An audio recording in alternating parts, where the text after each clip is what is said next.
2 days to go for the G20. The focus is now beginning to shift from the optics to the politics. This week, we've been bringing you a lot of special stories, including an exclusive interview with the Indian Prime Minister. Prime Minister Modi spelled out his priorities, the needs of the developing world, and the quest for global stability. That is India's agenda for the G20.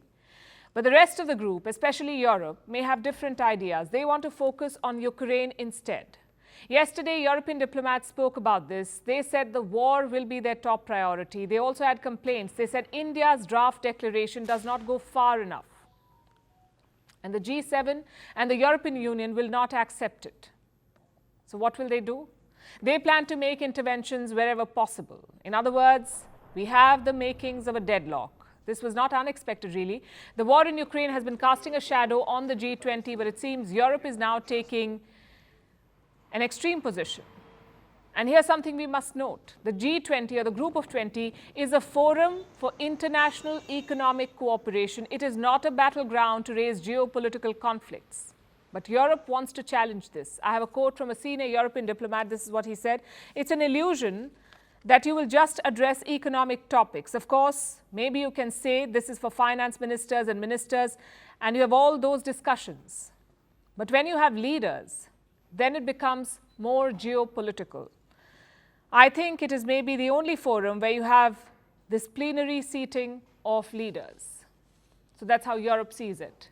And their intentions are clear. They want to target Russia, and the US is on board. Listen to this. We are going to see the president go to the G20 talking about our commitment for Ukraine and making sure that the people of Ukraine who are bravely fighting for their sovereignty, for their democracy, has what they need to fight against Russia's aggression. Earlier this week, there was a meeting. Reports say the G20 Sherpas met for 3 days. They had gathered in Noon. This is on the outskirts of Delhi.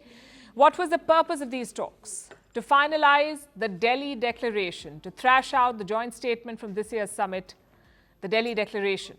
India put together a draft, but Western diplomats refused to accept it. So now hectic diplomacy is on. Yesterday, India's External Affairs Minister met his Russian counterpart. Jaishankar and Lavrov were in Jakarta, and they met on the sidelines of the ASEAN meeting. Reports say the Delhi Declaration was discussed there. Will Russia make concessions? Unlikely. Moscow will resist Western pressure, especially on Ukraine. Putin, as you know, is not attending the summit. Foreign Minister Lavrov will lead the Russian delegation for the G20. They're getting support from China. Even though Xi Jinping is also not coming, China and Russia are in lockstep. They say Ukraine is not a key issue for the G20. So the rift between the East and the West is getting wider. Is a breakthrough still possible?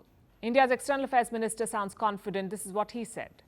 Anybody would try to put across their national position, try to maximize their negotiating position, if you would.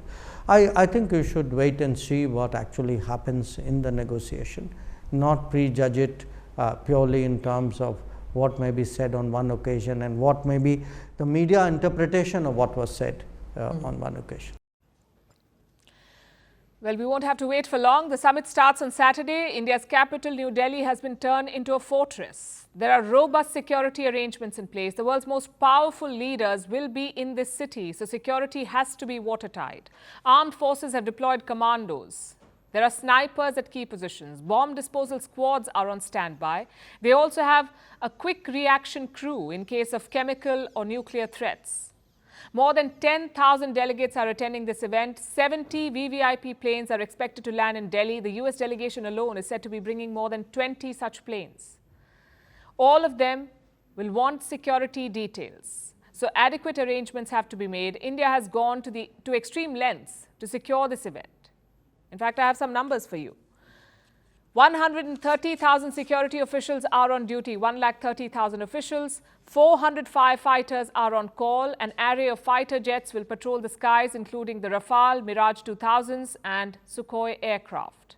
On the ground, there are 475 police control room or PCR vans on duty. The government has leased bulletproof limousines.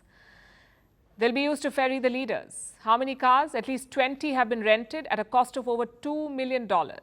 Armories have been set up inside hotels. This is to avoid a shortage of ammunition in the event of a terrorist attack. Nothing is being left to chance. These storehouses have stocks of loaded magazines, medical supplies, stun and smoke grenades, wireless set chargers, and even backup weapons for troops. That is the level of planning. For India, this is not just another summit. This weekend, the world will be running from the Indian capital. So many heads of state coming together, and a chance for India to build consensus, to get world leaders to focus on development and the global south, and to not let war politics derail or overshadow all the constructive efforts of the last few months.